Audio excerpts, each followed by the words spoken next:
Donc bon, la Seconde Guerre mondiale a fait au bas mot 60 millions de morts, dont une nette majorité de civils.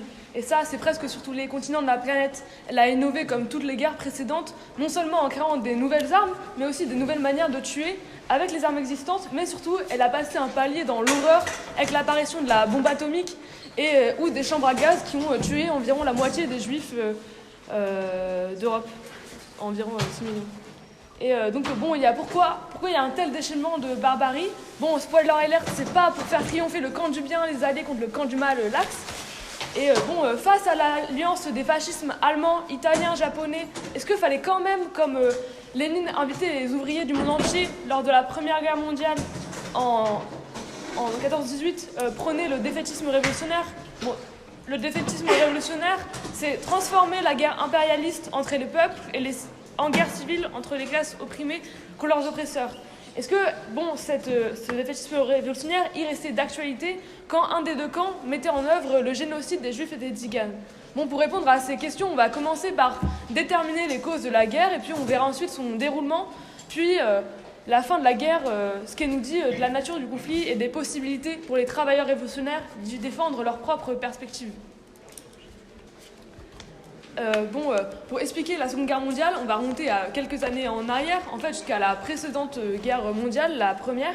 Donc à la fin de la guerre 14-18, il y a le traité de Versailles, qui est signé le 28 juin 1919, donc c'est 7 mois après, parce qu'il y a une négociation laborieuse entre les vainqueurs. Bon, les Allemands, ils ne négocient pas trop, ils ont plutôt le pistolet sur la tempe. L'armée française, elle menace de reprendre la guerre et d'envahir le pays, quoi. Le traité, il inflige à l'Allemagne la perte de 15% de son territoire, 10% de sa population, ses colonies et ses traités commerciaux internationaux. En plus, sa puissance militaire, elle est limitée à un maximum de 100 000 hommes. Bon, comme ça, l'Allemagne peut continuer à réprimer sa population, mais elle n'est pas une menace ni pour la France ni pour l'Angleterre. Et bon, l'Allemagne, elle va s'en acquitter. Ça, de réprimer sa population, au moins, elle va le faire au moins sur 5 soulèvements révolutionnaires majeurs entre 1919 et 1923. Mais bon, ça, c'est le sujet d'un autre topo. Et puis, l'Allemagne, en plus de tout ça, elle doit réparer les réparations des dommages de la guerre. Parce que c'est les vainqueurs qui définissent les fautifs. Donc, c'est 132 milliards de marks or. Ça correspond à 1420 milliards d'euros aujourd'hui. Et l'Allemagne doit en plus faire cadeau d'une partie de sa production à la France et à la Grande-Bretagne. Donc, en étranglant ainsi l'Allemagne, les vainqueurs, ils règlent pas les causes de la guerre et ils préparent surtout la prochaine. Bon, on va voyager un peu, on va aller aux États-Unis parce qu'en 1920, c'est des années hyper prospères. C'est le début de la grande consommation. Ils sont dopés par la vente à crédit, la production d'automobiles, d'appareils électriques et électroménagers comme les radios TSF ou les frigos. Bon, aux États-Unis, on s'endette pas seulement pour consommer, mais aussi pour boursicoter, c'est-à-dire qu'on achète des actions, des parts d'entreprise, qu'on les revend dès que leur cours il a un peu augmenté pour empocher une plus-value. Et bon, il y a certains qui théorisent que la bourse ne va jamais connaître de la baisse. Bon, ce qui ne va pas être le cas, parce que l'enrichissement, il prend fin le 29 octobre 1929 avec la crise économique.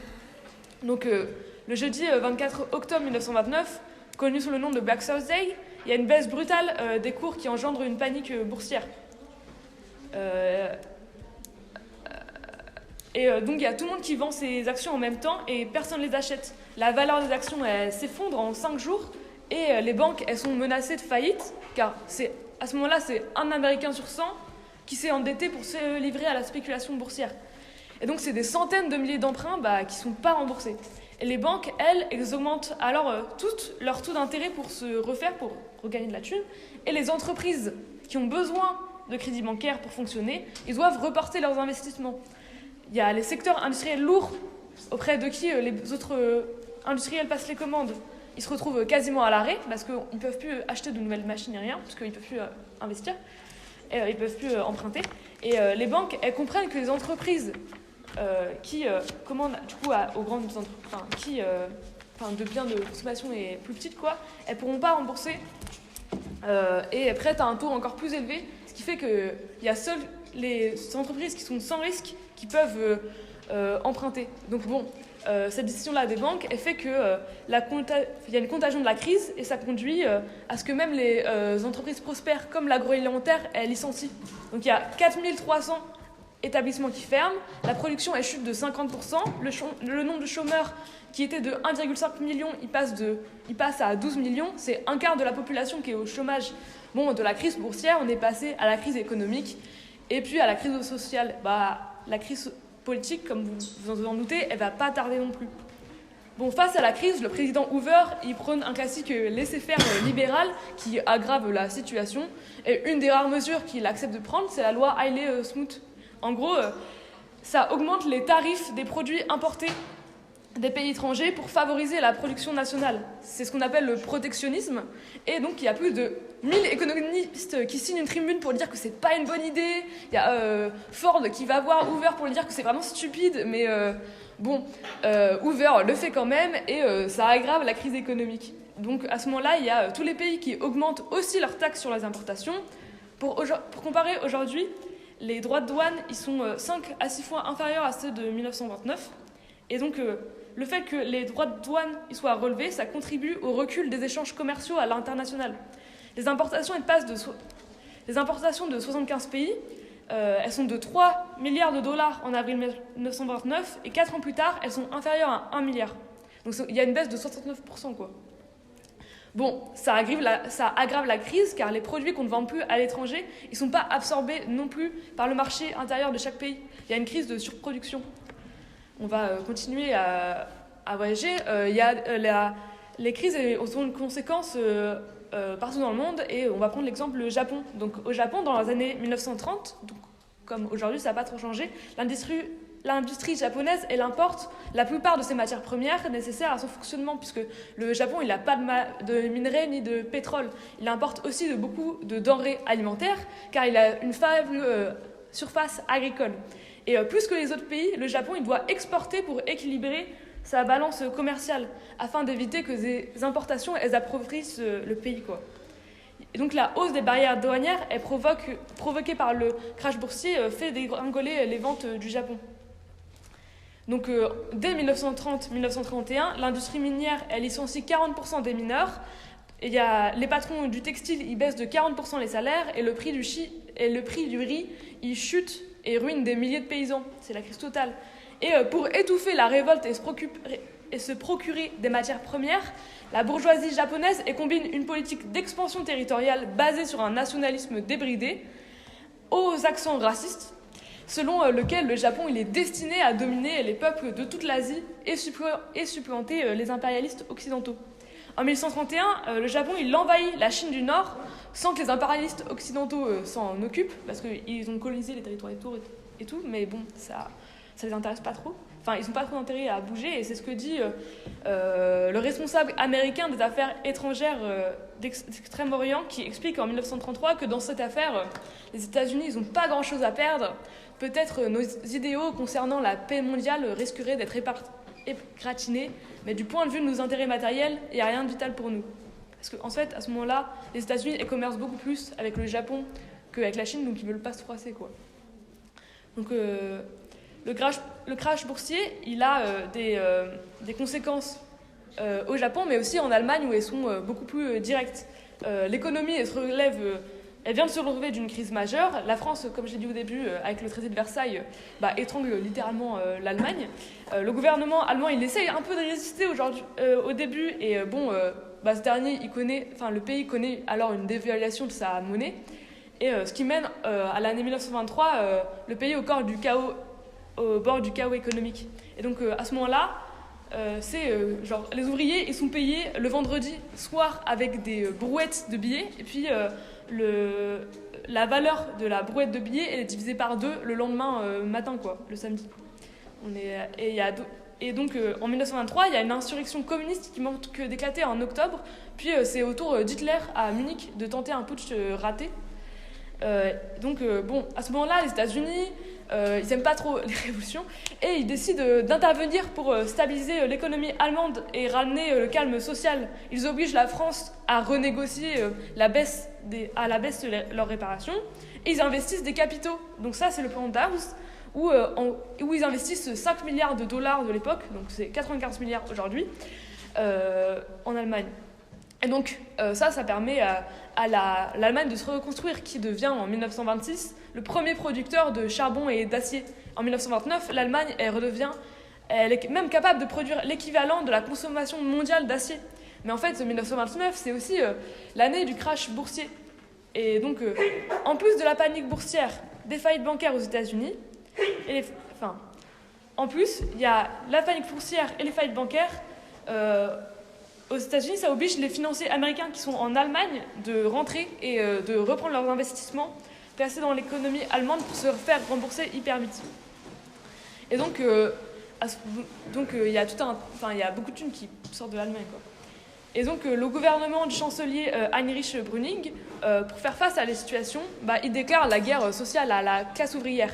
Il réduit les dépenses publiques de 25%, les allocations de chômage de 14%, alors que le chômage explose, les impôts ils sont augmentés de 15%, et bon, loin de résoudre la crise, cette politique l'aggrave. La production elle chute de 30%, et nombreux sont ceux qui perdent leur logement et leur emploi. Il y a 6 millions de personnes qui sont au chômage, donc c'est un travailleur allemand sur 3, et les employeurs qui licencient réembauchent des femmes dont les salaires sont très inférieurs à ceux des hommes. Et donc ça plaît pas trop aux hommes, qui se sentent un peu atteints dans leur virilité.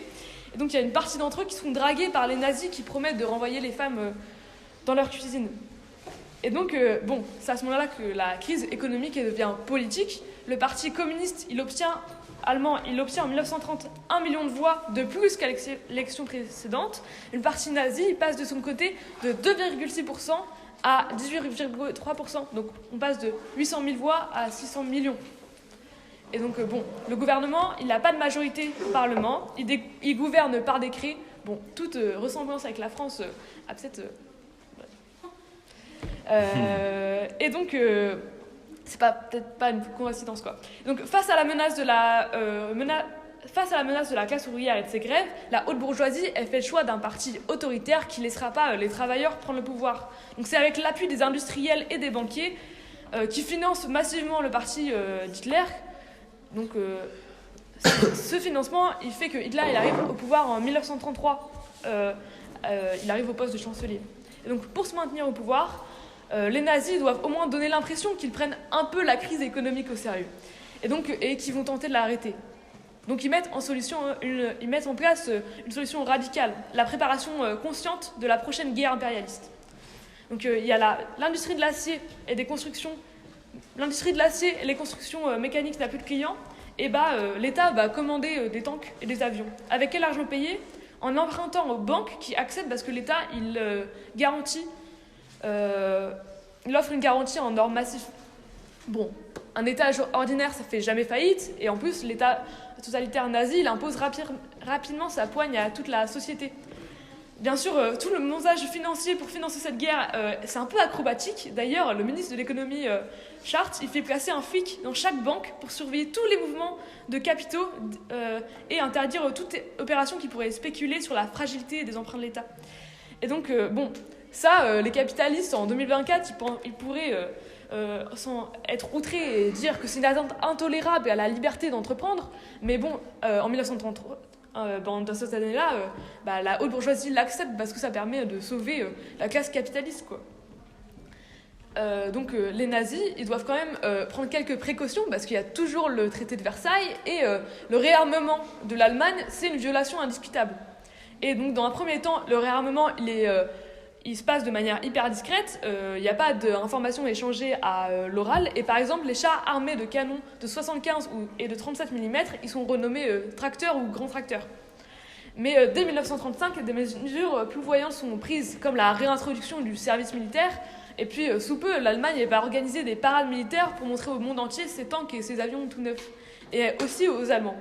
Bon, les Allemands sous dictature, dans une société de plus en plus militarisée, en vrai, le monde entier, il s'en accommode hyper bien pourvu que la classe ouvrière de la première puissance économique, que la première puissance européenne industrielle se tienne sage. Bon, parce que c'est rassurant pour les bourgeoisies européennes de voir que la population allemande comme italienne soit réprimée.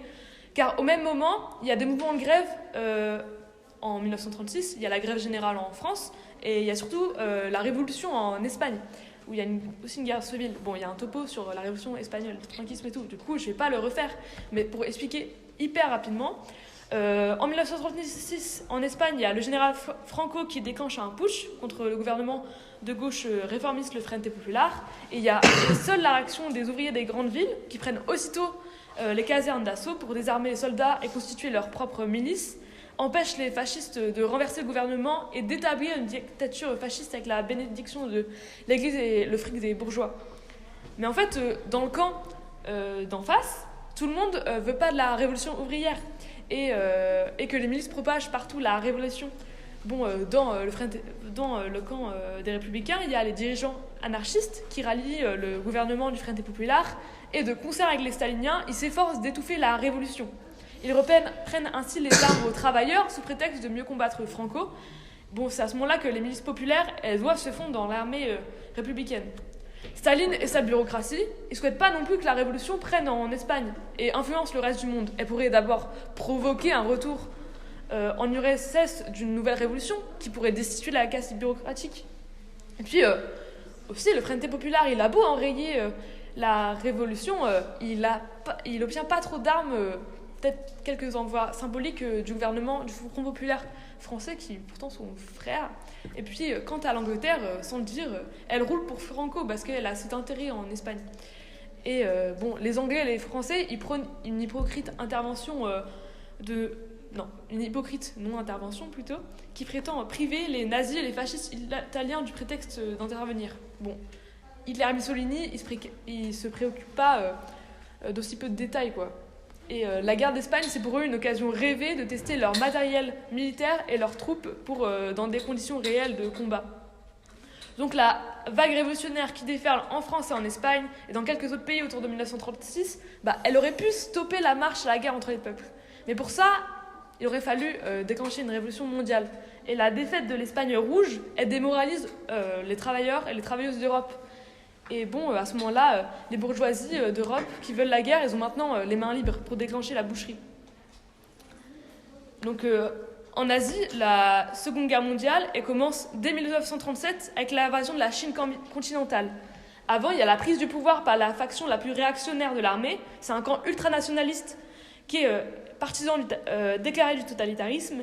Et celui-ci exécute au cours d'un coup d'État les ministres civils qui mettent quelques limites à la hausse des budgets militaires et qui précipitent le Japon dans une fuite en avant expansionniste.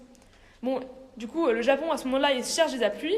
Il signe avec Berlin en 1936 le pacte anti-Comintern, donc le pacte contre l'international communiste, une alliance d'autant plus naturelle que les convergences idéologiques des deux régimes sont nombreuses et que l'Allemagne, elle n'a pas de colonie ni d'objectif de conquête en Asie.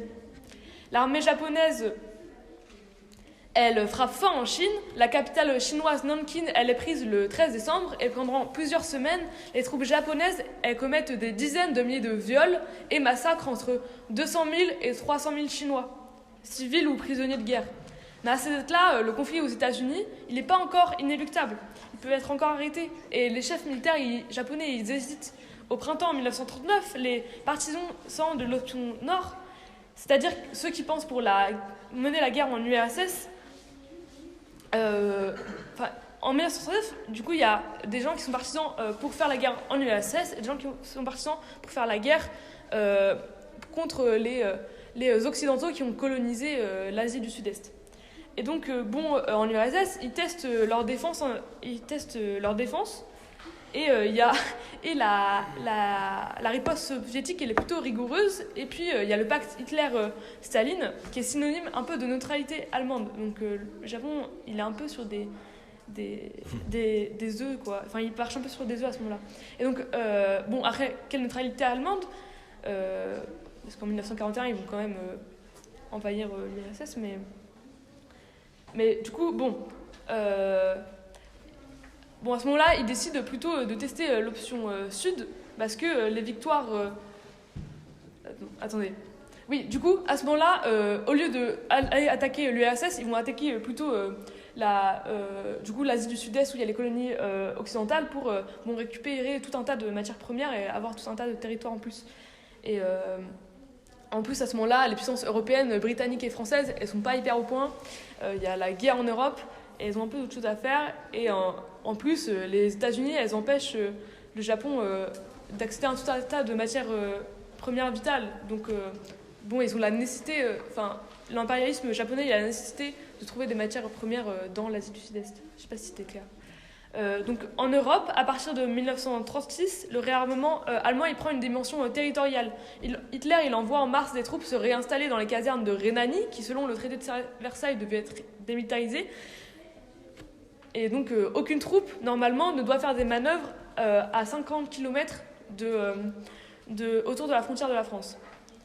Bon, là c'est un peu un coup de poker d'Hitler qui parie sur le fait que les Français ils vont pas réagir et vont pas aller envahir l'Allemagne, ce qui pourraient faire.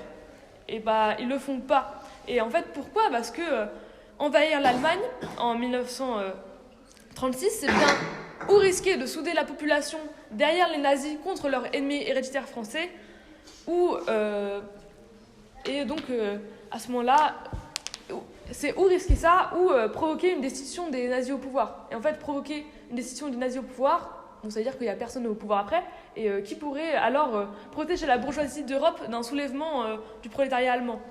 Surtout, les premiers opposants aux nazis, ils sont dans les camps de concentration à ce moment-là, à Dachau et Buchenwald.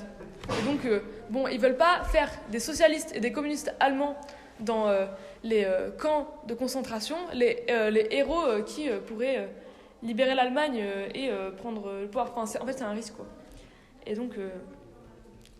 Et donc Hitler, il ne fait pas face à une opposition. Et donc en mars 1938, il annexe l'Autriche, où il y a une dictature d'extrême droite qui a déjà préparé le terrain et qui massacre à coups de canon un soulèvement d'ouvriers viennois en 1934.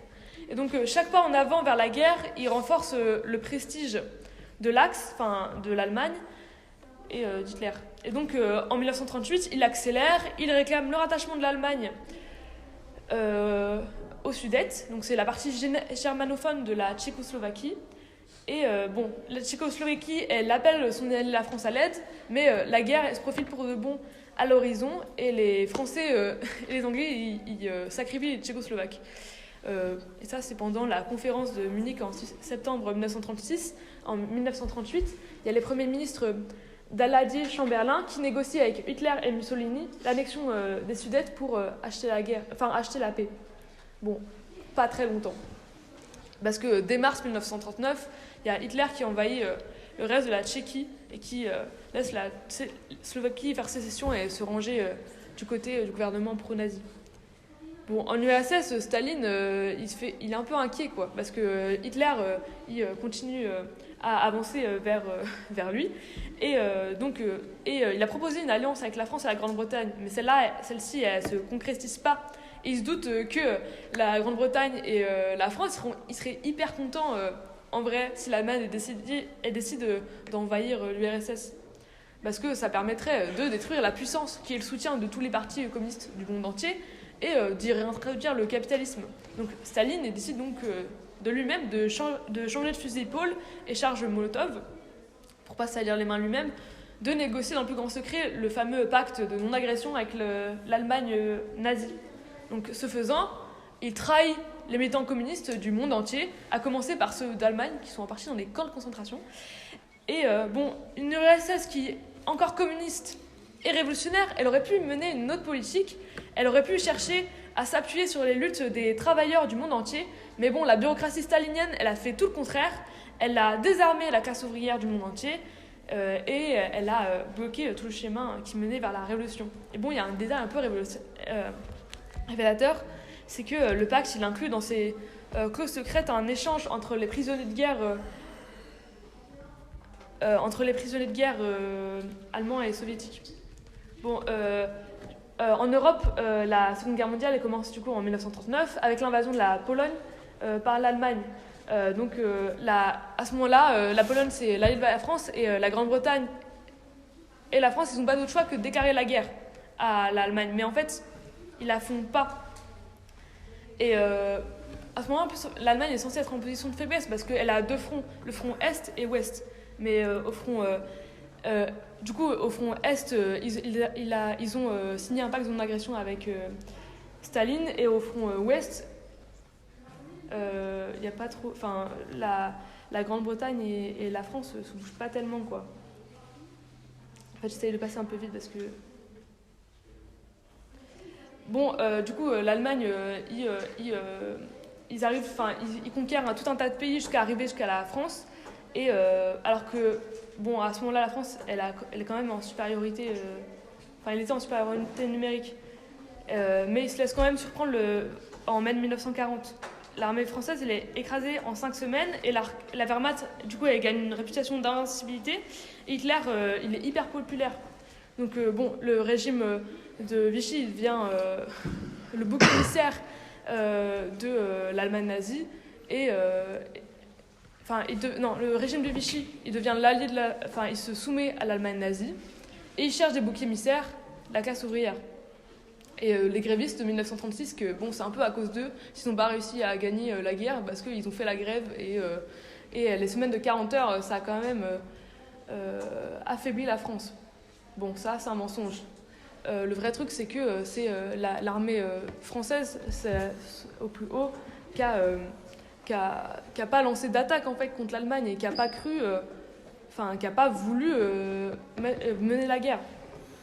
Et en fait, surtout, c'est que la fraction la plus réactionnaire de la bourgeoisie, elle préfère elle préfère Hitler à Blum. Et donc, bon, la défaite éclair de la France, elle laisse à Hitler les mains libres. Les Britanniques, ils restent en guerre. Et Chamberlain, qui était partisan de la paix, il est remplacé par Churchill, qui lui promet le sang, la sueur et les larmes. Bon, souvent, quand les politiciens ils font ce genre de promesses, ils les tiennent. Mais la Grande-Bretagne, elle n'est pas en mesure d'empêcher Hitler de poursuivre sa conquête en Europe. Et en été 1941, ils occupent presque l'Europe entière, quoi. Et en 1941, il y a l'armée allemande qui envahit l'URSS. En vrai, je vais un peu passer dessus parce que je suis déjà à 27 minutes.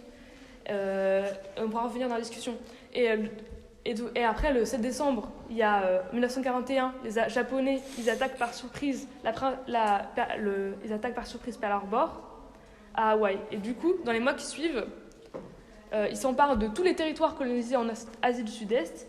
Et si les Japonais ils mènent ici et là une politique visant à s'associer aux leaders nationalistes, les peuples qui ont accueilli sans déplaisir le spectacle de la capture de dizaines de milliers de soldats britanniques ou américains, ils s'aperçoivent vite que la sphère de coprospérité, la Grande Asie, elle se traduit plutôt par continuer à piller, exploiter les colonisés et leurs ressources. Mais bon, la seule différence, c'est que les colonisateurs, ils sont maintenant asiatiques, en Indochine et tout. Et donc, les États-Unis, ils sont déjà impliqués avant Pearl Harbor.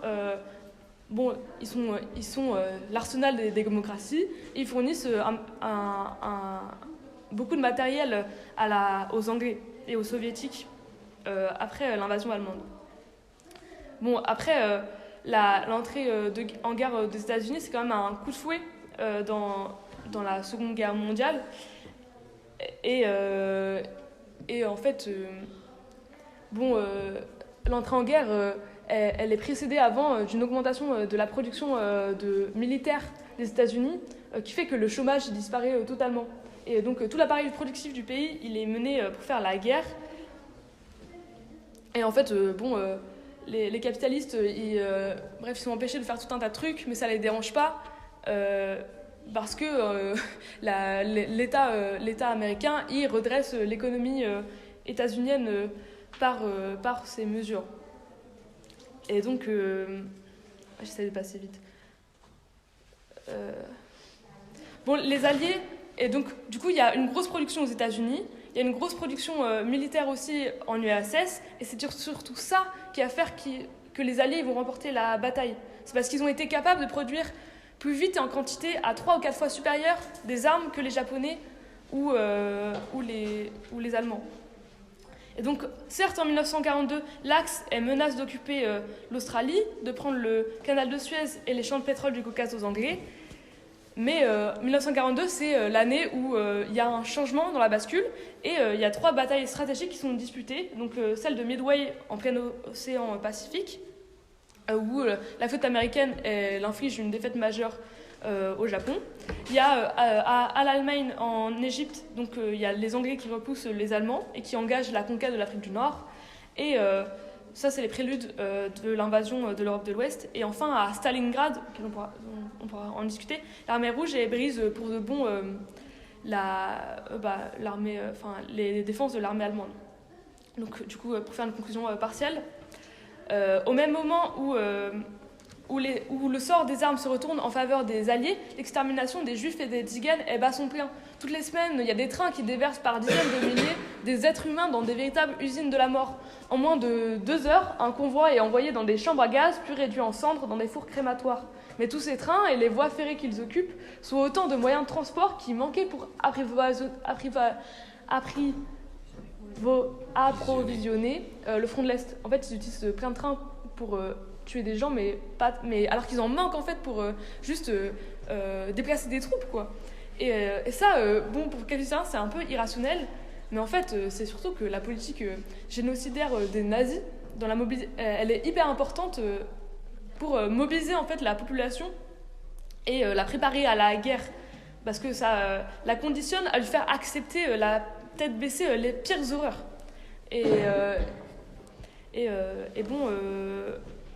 En fait, et puis en fait ça permet de déchaîner toute sa violence contre une partie de la population, les juifs, et pas tellement sur toute la population allemande, parce que juste très vite fait, Hitler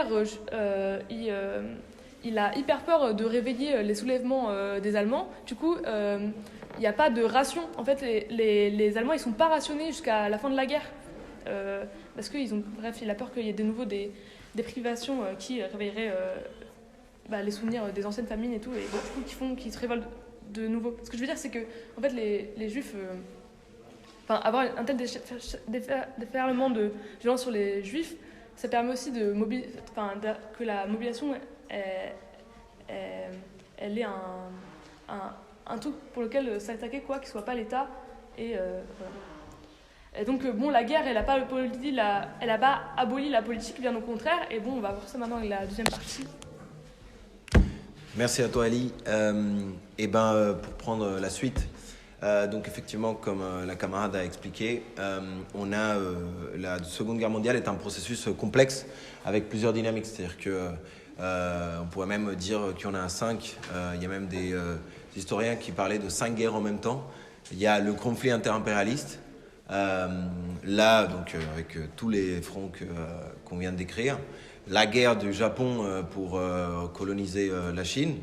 Mais il y a aussi 3 autres très importantes sur lesquelles on va regarder dans la deuxième partie du topo, qui est d'abord la guerre de défense de l'URSS, la guerre d'indépendance dans les colonies et une guerre de classe qui se livre notamment en Europe, véritable guerre civile dans certains pays européens contre les privations générées par la guerre et qui a un caractère très prolétarien ouvrier, mais avec beaucoup de contradictions.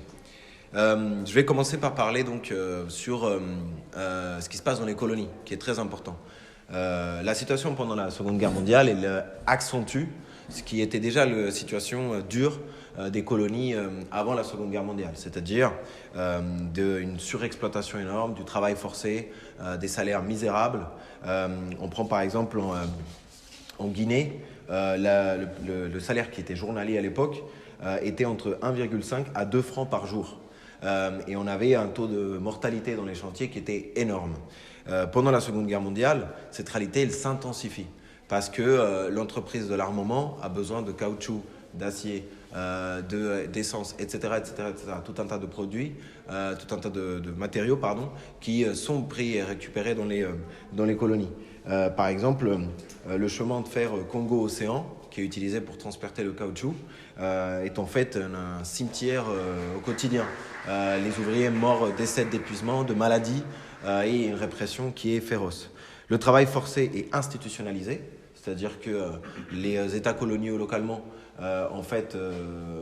c'est la loi de travailler de manière obligatoire, mal payé, mal rémunéré, sans aucune condition de travail. C'est un esclavage moderne.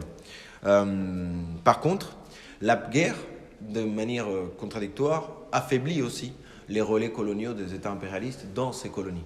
C'est-à-dire qu'une partie des troupes sont réquisitionnées, l'état-major est polarisé par la guerre, et donc en fait ça a fait que les forces de répression localement sont plus faibles et ont plus de mal à faire face en fait à des courants indépendantistes dont on va voir leur nature juste après, qui eux essaient d'organiser la classe ouvrière et les travailleurs pour battre l'indépendance.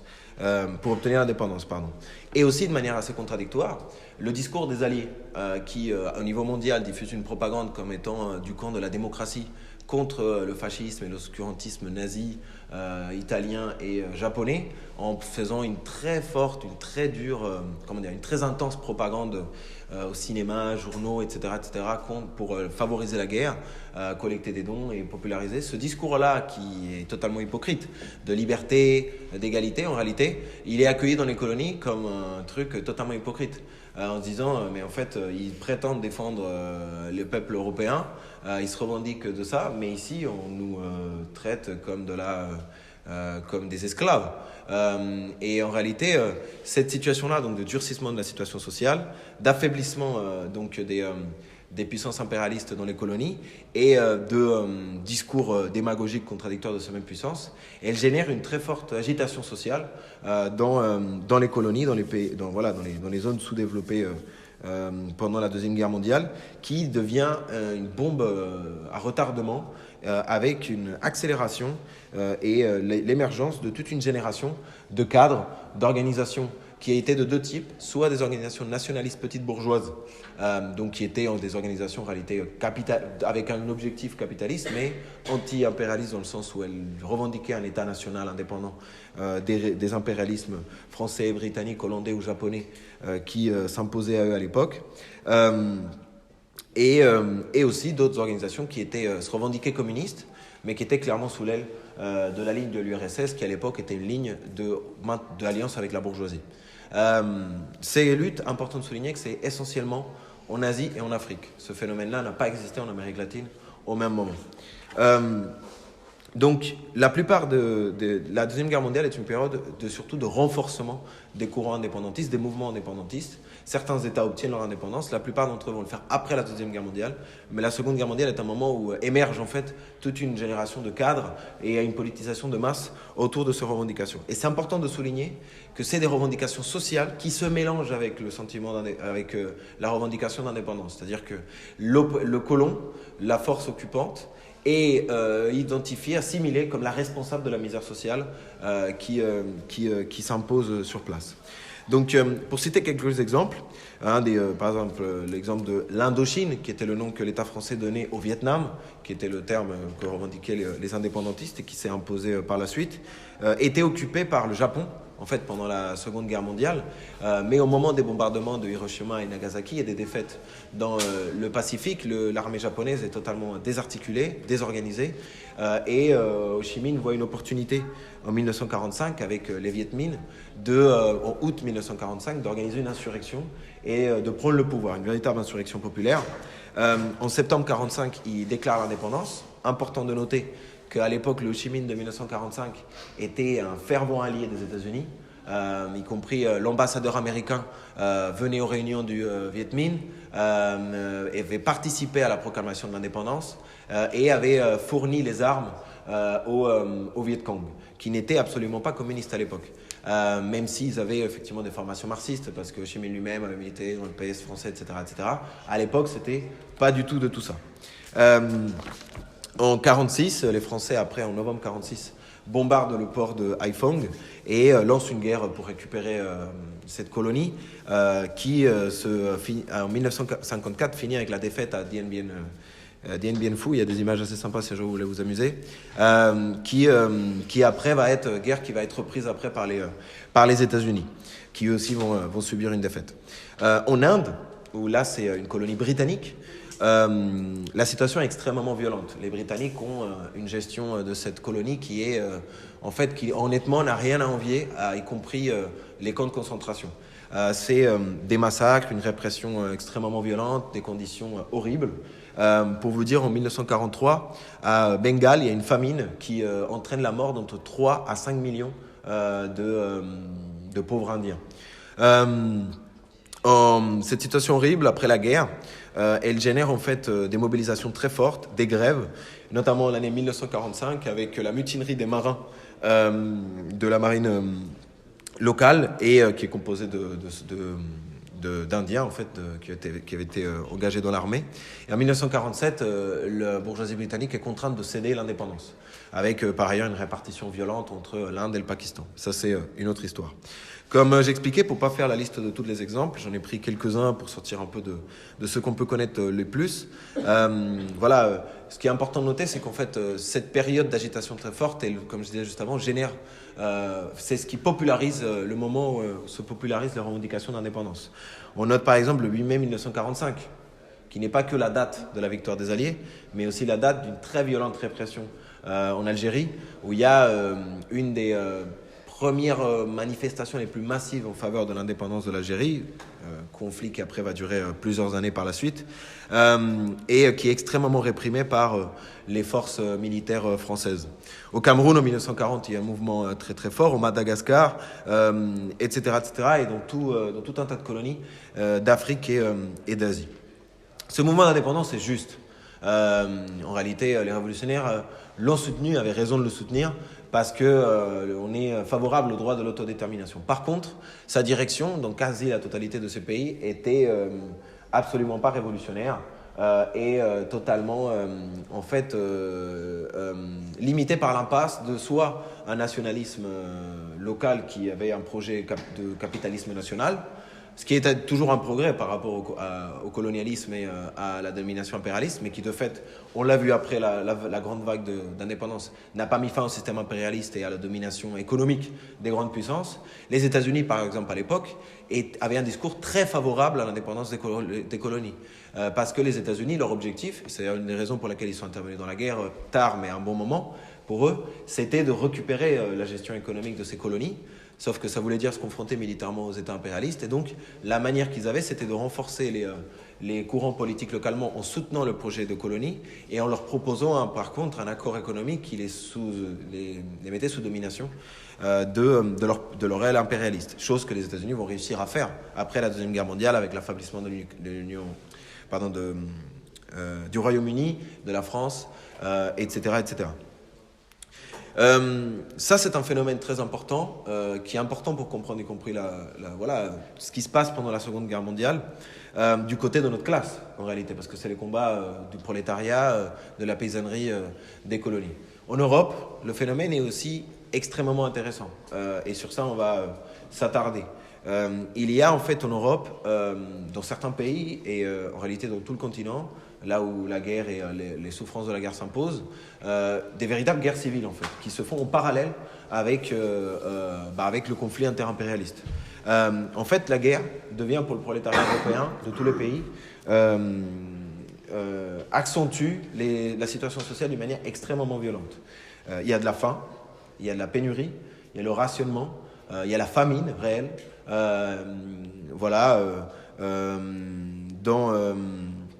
notamment et principalement dans les pays qui sont sous occupation de l'armée allemande, italienne ou les autres alliés comme la Bulgarie, etc., etc.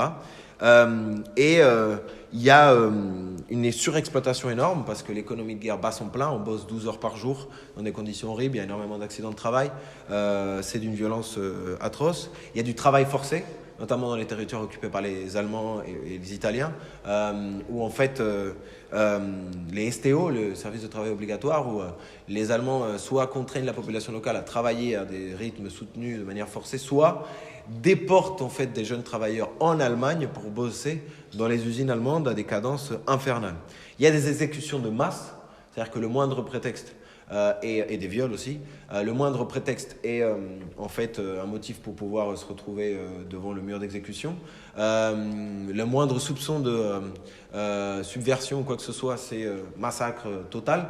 Donc ça génère une indignation très importante. Il y a des camps de concentration qui sont en théorie secrets, mais la rumeur se diffuse et existe, où on sait qu'on tue de manière organisée des juifs, des tziganes, des homosexuels, etc., etc., etc. Et il n'y a pas de droit démocratique. Les syndicats sont interdits, la presse est extrêmement contrôlée, la grève est interdite, il n'y a pas de manifestation. La population est sous contrôle permanent, sur surveillance permanente. Tu peux te faire perquisitionner plusieurs fois par semaine, etc. etc. Et les communistes, les socialistes, les syndicalistes sont systématiquement emprisonnés, assassinés, tués, chassés, etc. etc. Donc tout ça, en fait, génère très rapidement une hostilité assez forte de la population vis-à-vis de la guerre. Dans son ensemble, et notamment dans les populations qui sont sous occupation du régime nazi et italien, en gros des forces de l'Axe. Donc ça génère des mouvements de la classe ouvrière, et des mouvements de manifestations, de grèves, de sabotage, de révoltes, d'émeutes, dans les différents pays, et notamment ça entraîne le renforcement de la résistance armée. Des milices qui étaient majoritairement composées de travailleurs, caractère à une composition sociale populaire, qui au début étaient très minoritaires, mais qui sont rapidement devenus assez massifs dans certains pays, ça dépend des coins, et qui ont représenté un des fronts auxquels les occupants de l'Axe devaient en fait faire face.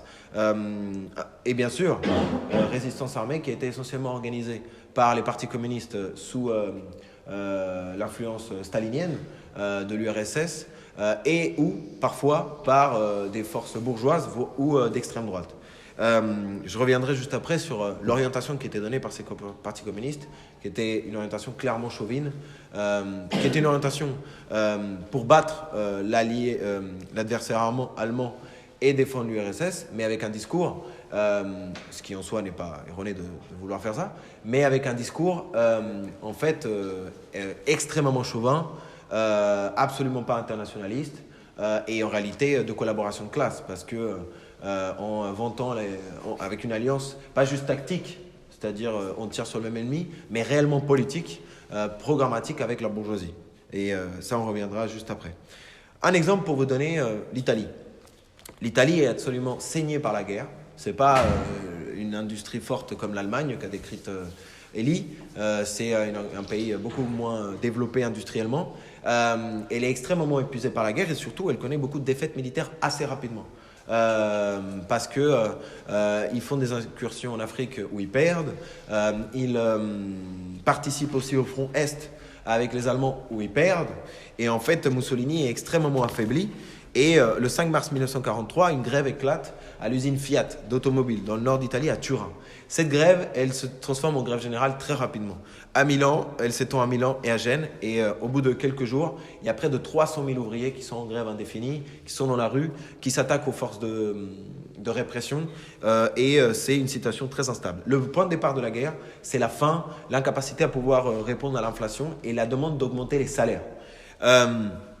Le mouvement est très très fort, il ne se laisse pas intimider par la répression, l'armée n'arrive pas à le réprimer, il y a des débuts de mutinerie dans l'armée, et c'est la bourgeoisie qui décide de virer Mussolini. C'est-à-dire que le conseil fasciste, en juillet 1943, on nous présente dans l'histoire officielle ou dans les films ou jeux vidéo que c'est en fait les Alliés qui ont rentré, britanniques et américains, par la Sicile et qui ont sauvé tout le monde, mais en réalité, ça a eu lieu. Mais ça a eu lieu au moment où la bourgeoisie avait déjà décidé de dégager Mussolini et s'allier avec les Alliés contre les Allemands. En 1943, en plein milieu de la guerre. En Grèce, en 1942, la Grèce est occupée simultanément par les Allemands, les Italiens et les Bulgares. Et les jeunes travailleurs sont réquisitionnés de manière massive pour être envoyés en Allemagne, pour être forcés à travailler dans les centres de travail forcés localement, dans des conditions de travail horribles. Et donc il y a une très forte opposition à ces déportations et un refus de faire le service de travail obligatoire. Et donc, face à ce refus, il y a deux dynamiques. D'un côté, des grèves ouvrières, dès 1942, notamment à Athènes et dans plusieurs villes, et énormément de jeunes qui fuient les STO en allant dans le maquis et qui vont renforcer les milices ouvrières du KKE, qui est le Parti communiste grec.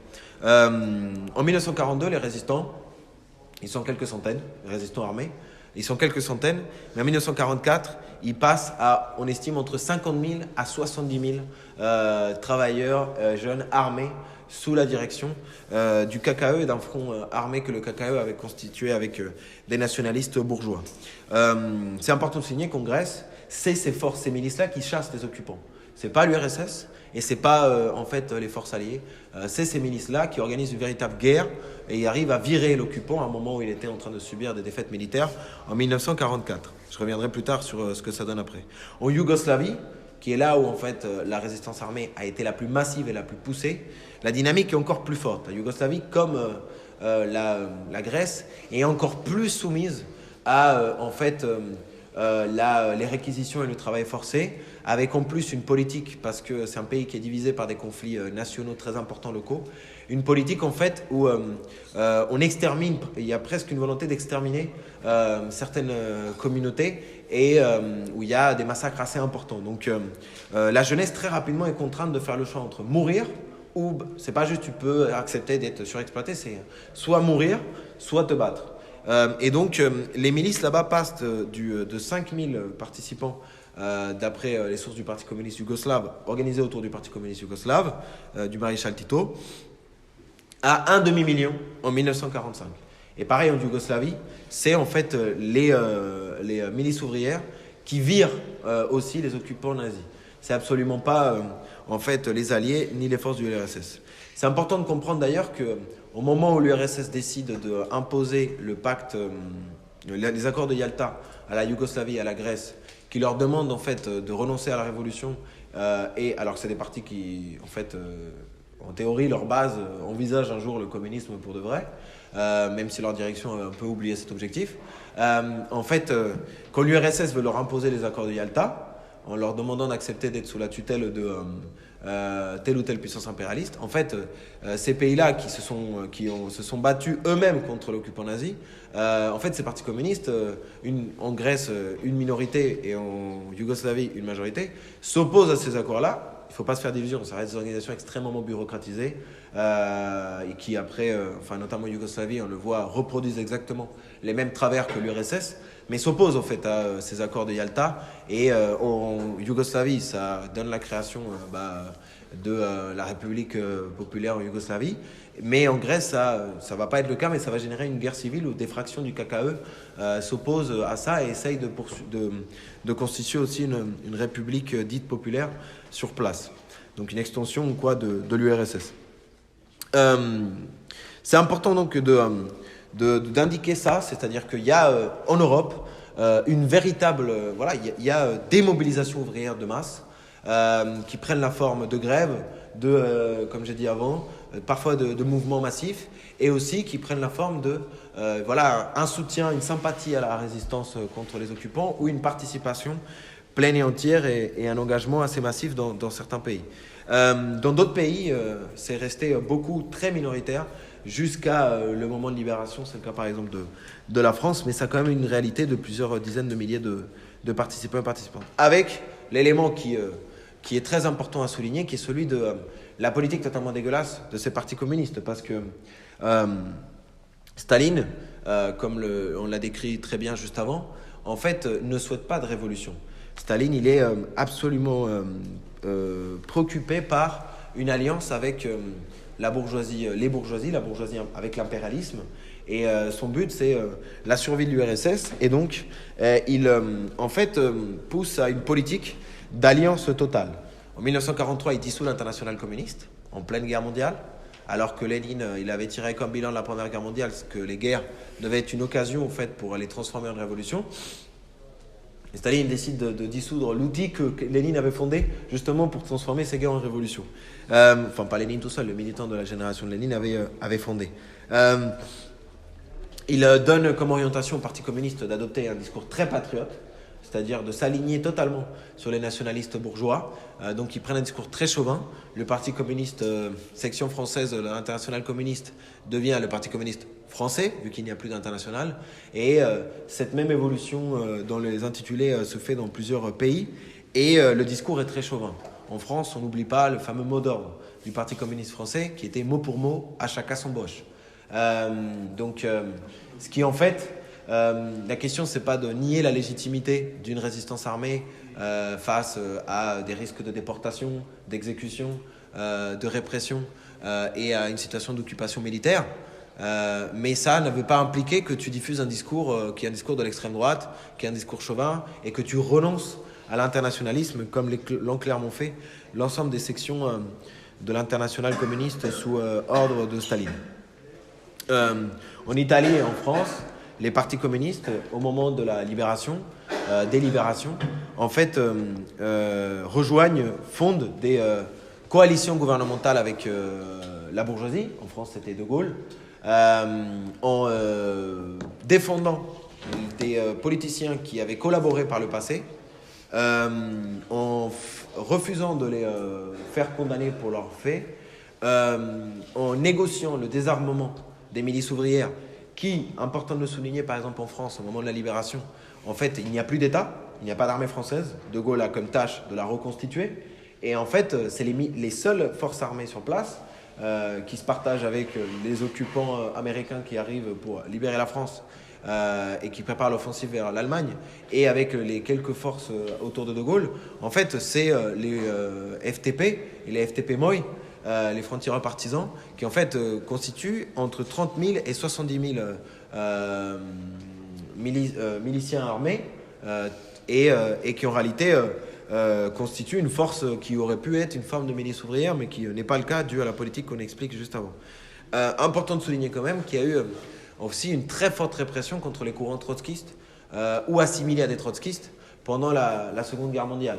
C'est-à-dire que le moindre travailleur, ça a été notamment le cas beaucoup en Yougoslavie, mais aussi au Vietnam ou ailleurs, le moindre travailleur qui pouvait formuler une critique en fait à l'orientation des partis communistes était assimilé au trotskisme et tué sur place.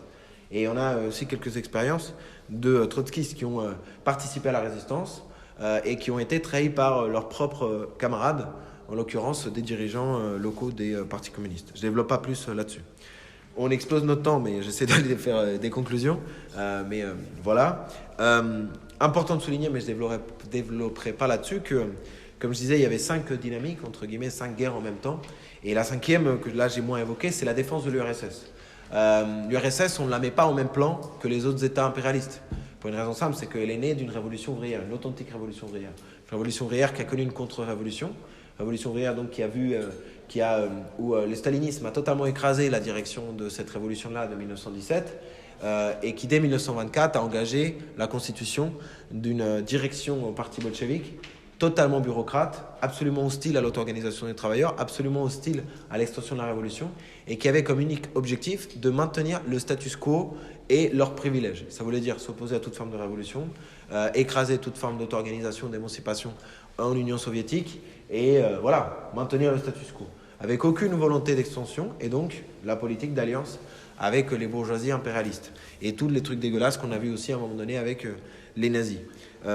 Les staliniens avaient extrêmement peur en fait d'une offensive des nazis contre eux. Enfin non, ils avaient surtout une peur d'une alliance entre les nazis et les impérialistes contre leur gueule. Alliance qui aurait pu être possible, parce qu'il faut savoir que les nazis ont essayé de proposer, y compris pendant le plus haut des affrontements, une alliance aux impérialistes contre l'URSS, en disant attention, regardez, l'URSS essaie de séduire les colonies pour après vous les prendre. Attention, l'URSS là, si nous on perd, ils vont essayer de prendre les pays de l'Europe de l'Est. Il faudrait peut-être qu'on s'allie entre nous. Les impérialistes en fait ont vu les mains tendues qui étaient faites par l'URSS et aussi en fait la politique que menait l'Allemagne nazie, le Japon et les forces de l'Axe ont plutôt fait le choix de changer de braquet. Mais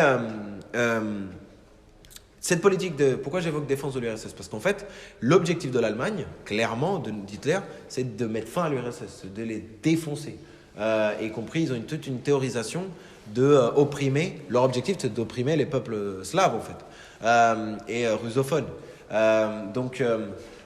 Et dans cette guerre-là, nous, on est du côté de l'URSS, sans hésitation. Parce qu'on est pour la défense, en fait, d'un État ouvrier qui, certes, est extrêmement dégénéré, mais qui représente un acquis énorme, pas juste matériel pour les classes ouvrières sur place, qui connaissent des acquis par rapport au reste, mais aussi de défense cette conquête ouvrière de 1917 et surtout de la défense de son extension. Donc l'URSS fait important à marquer parce que il est militairement, il est très en retard technologiquement par rapport à toutes les autres armées, mais malgré ça, il fait des véritables victoires militaires. Ils ont subi énormément de défaites au début. C'est d'ailleurs la force étatique qui a le plus de défaites dans la Seconde Guerre mondiale. Mais quelle est sa force? C'est le caractère massif de son armée, qui est une armée d'enrôlement, pas le grand volontariat, mais qui est une armée ouvrière avec un idéal qui n'est pas le même des autres armées, avec un fonctionnement tout autant hiérarchique et dégueulasse, mais qui donc n'est pas la même chose. Par exemple, la bataille de Stalingrad, qui est pour information la bataille militaire la plus importante et la plus massive de l'humanité en termes d'ampleur, en fait, est gagnée par le dévouement plein et entier de la population de la ville de Stalingrad, des villes autour et de l'armée rouge, qui en fait vraiment se donne à vie et à mort, rue par rue, chambre par chambre, pendant plusieurs mois contre les nazis, et arrive à battre les nazis alors que les nazis sont technologiquement beaucoup plus avancés que les Russes. Dans une époque en plus de froid et un truc vraiment horrible. Voilà, j'ai pris beaucoup de temps là-dessus parce que c'est important de quand même indiquer que c'est la classe ouvrière quelque part qui arrive à défendre en fait l'invasion de l'URSS, la classe ouvrière pour le coup soviétique. Donc l'après-guerre, c'est la partie la plus importante et c'est celle sur laquelle on a le moins de temps. En 1943, il y a la conférence de Téhéran, qui est une conférence secrète où les forces alliées, URSS compris, commencent à discuter comment ils vont se répartir l'Europe après la victoire. Et en 1945, il y a les accords de Yalta, où en fait, ils prennent un stylo et ils discutent entre eux, toi tu prends ça, moi je prends ça, etc. etc. Cette discussion, elle est savoir que la victoire des Alliés se fait par une très forte offensive contre les Allemands, mais aussi par, quand même, une très forte offensive aussi dans le Pacifique, mais l'utilisation de la bombe nucléaire à Hiroshima et à Nagasaki, qui se font pour contraindre les Japonais à se rendre. Il est important de souligner que ce n'était pas nécessaire. Au moment où les deux bombes nucléaires sont envoyées, le Japon est déjà en train de perdre, et de perdre salement.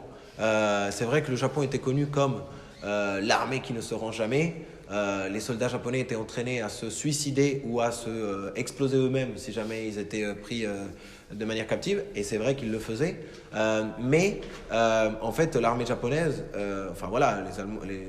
il y avait d'autres méthodes que celle-là. Mais par contre, le but des Américains en utilisant l'arme nucléaire, c'est de peser dans les négociations des accords de Yalta. En réalité, c'est pas juste d'imposer à Hirohito la reddition. Il est important de noter que Hirohito se rend, mais quand il se rend, les Américains lui disent « Mais t'inquiète, tu peux rester au pouvoir, il n'y a pas de souci avec toi. Nous, on veut juste que ton armée elle arrête de nous attaquer, que tu concèdes à tout. » Et voilà, Hirohito va rester empereur 40 ans après, est mort tranquillement au Japon en 1943. Donc le gars n'est pas mis en prison pour les crimes de guerre atroces qu'il a fait aux Chinois, etc. etc. Donc tout ça se poursuit. Donc, les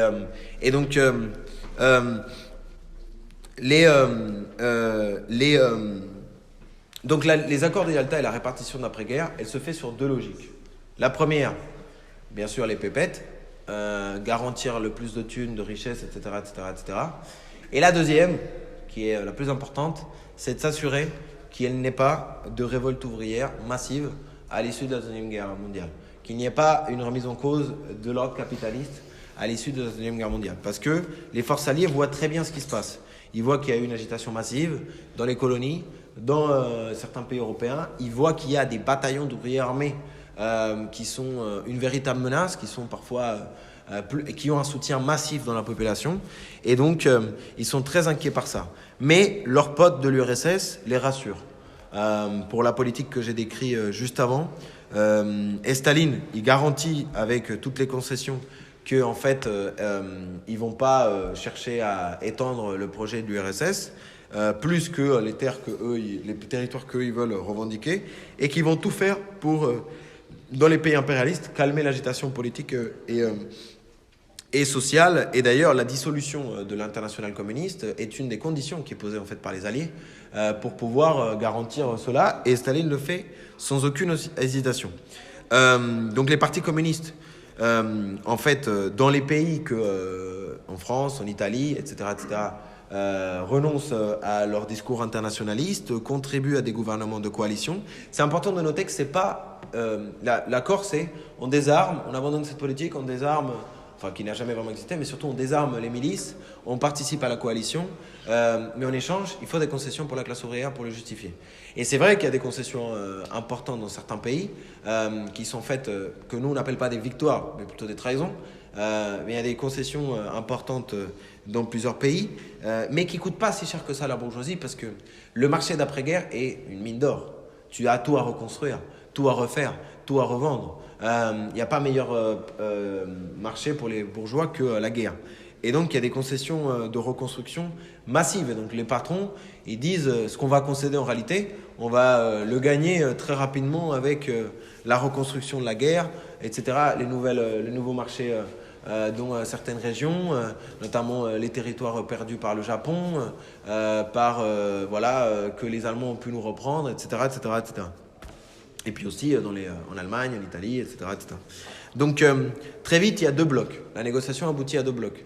Le bloc occidental, qui est déterminé par les territoires occupés par les Alliés au moment de la défaite des Allemands, et le bloc de l'Est, qui est déterminé par les territoires occupés par l'URSS,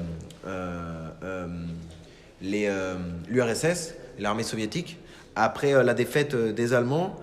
Et qu'est-ce qui se passe ? Le bloc occidental développe le plan Marshall, ça c'est la politique des États-Unis. L'Angleterre et la France fait tout pour qu'ils ne soient pas sous contrôle américain, notamment la France. De Gaulle monte très vite une armée, notamment en profitant des colonies, etc., très rapidement, et arrive à éviter qu'ils soient sous occupation américaine, c'était le but des Américains. L'Allemagne est divisée en 4 blocs, chaque bloc pour 3 blocs pour la Grande-Bretagne, la France et les États-Unis, et un bloc pour l'URSS. Et les États-Unis, pour être offensifs, ils ont la main parce que c'est les seuls qui n'ont pas connu la guerre sur leur territoire. Ils développent le plan Marshall, qui est une politique d'investissement massif et de soutien à la reconstruction d'une économie et d'une bourgeoisie nationale dans plusieurs pays d'Europe, avec l'objectif d'attirer les pays en fait qui n'étaient pas sous la tutelle de l'armée soviétique, mais qui étaient en hésitation, et pouvoir les mettre sous leur aile. Ce plan Marshall marche assez bien et en fait permet aux États-Unis d'avoir un peu en réalité l'influence qui continue, les accords commerciaux et les diffusions de capitaux qu'ils ont maintenus pendant très longtemps en Europe, y compris jusqu'à aujourd'hui, comme on le voit avec l'OTAN, etc. Le bloc de l'Est, lui, il est simple. C'est l'armée soviétique est sur place, donc ça devient notre terre-terre. Les soviétiques, ils en fait fondent des gouvernements qui vont appeler des républiques populaires ou des démocraties populaires, qui sont faites des copier-coller du modèle soviétique, absolument pas démocratique, absolument pas né d'un processus de soviet ou de conseil comme ça a été l'Union soviétique, et qui sont en fait des processus à la soviétique bureaucratisés, imposés par le haut, et qui s'annexent à l'URSS. Il y a des difficultés. En Grèce, il y a une guerre civile qui éclate parce qu'une partie du KKE ne veut pas accepter les accords de Yalta, mais le KKE finit par imposer ça, et il va y avoir une dictature qui s'impose et qui massacre violemment les communistes. Et en Yougoslavie, où en fait les milices ouvrières du maréchal Tito et du Parti communiste yougoslave ne sont pas d'accord avec le plan que leur propose Staline et proclament leur propre république populaire, un peu plus démocratique on pourrait dire que d'autres, parce qu'il y a eu un vrai processus de lutte armée assez massif, mais qu'en réalité reproduit copier-coller le modèle de la bureaucratie stalinienne. Je ne m'attarde pas plus là-dessus. Il y a la guerre froide qu'on va connaître après, avec une dispute dans les pays sous-développés, l'exemple du Vietnam, de la Chine, etc. Je ne développe pas plus là-dessus. Pour finir sur les conclusions politiques. En fait, la guerre entre les peuples ne s'est pas transformée en guerre entre les classes. Elle aurait pu. La classe ouvrière s'est battue courageusement dans les colonies, en Europe. Depuis maintenant plusieurs dizaines d'années, depuis au moins les années 30, sous faute de l'orientation stalinienne que j'ai décrite juste avant, le trotskisme était un courant encore naissant. En réalité, la 4e internationale était déjà fondée, mais extrêmement affaiblie, absolument pas centralisée, avec une orientation absolument pas homogène, chassée par la bureaucratie stalinienne et l'impérialisme, incapable de pouvoir transformer cette guerre entre les peuples en guerre entre les classes. Trotsky lui-même est assassiné au début de la guerre. Et c'est impossible, l'outil subjectif pour pouvoir permettre la révolution n'existe pas, malheureusement. Et en plus, comme l'expliquait Elie, au moment où la guerre éclate, en fait, la classe ouvrière ne sort pas d'un processus d'accumulation de force, mais plutôt d'un processus de défaite lié à la politique que les staliniens ont menée dans les années 30. Et donc, il y a quand même une certaine démoralisation chez des franges du prolétariat qui très vite est accélérée du fait des violences de la guerre, mais qui empêche cette question-là. Par contre, la guerre a fait émerger une génération de militants ouvriers, des militants communistes, qui la plupart sont devenus qui ont rejoint les rangs des syndicats qui en Europe deviennent très massifs, et des partis communistes qui se massifient après, et qui de fait viennent renforcer les rangs des travailleurs conscients, d'une certaine manière.